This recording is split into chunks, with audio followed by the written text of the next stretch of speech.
everyone.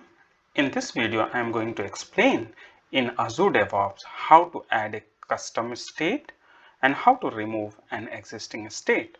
So let's jump to the Azure DevOps. Type dev.azure.com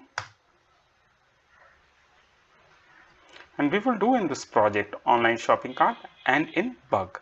So let's verify what all exists in the state, what all existing state is.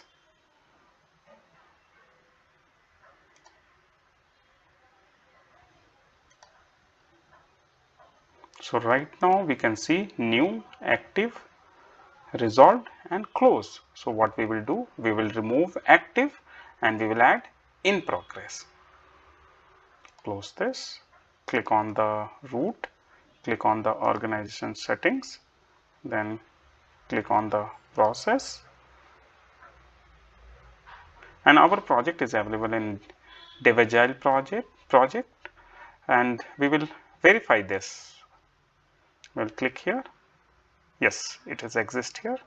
So we'll come here, we'll click on the bug, we'll click on the state, and what we have to do, click on this three dot, click on hide.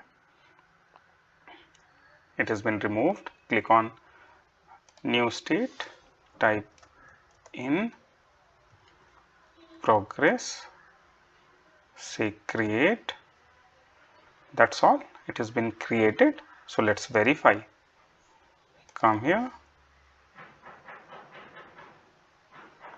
click on this print, any place you can go, doesn't matter, and see here, now new, in progress, and resolve and close, active is removed, in progress has been added.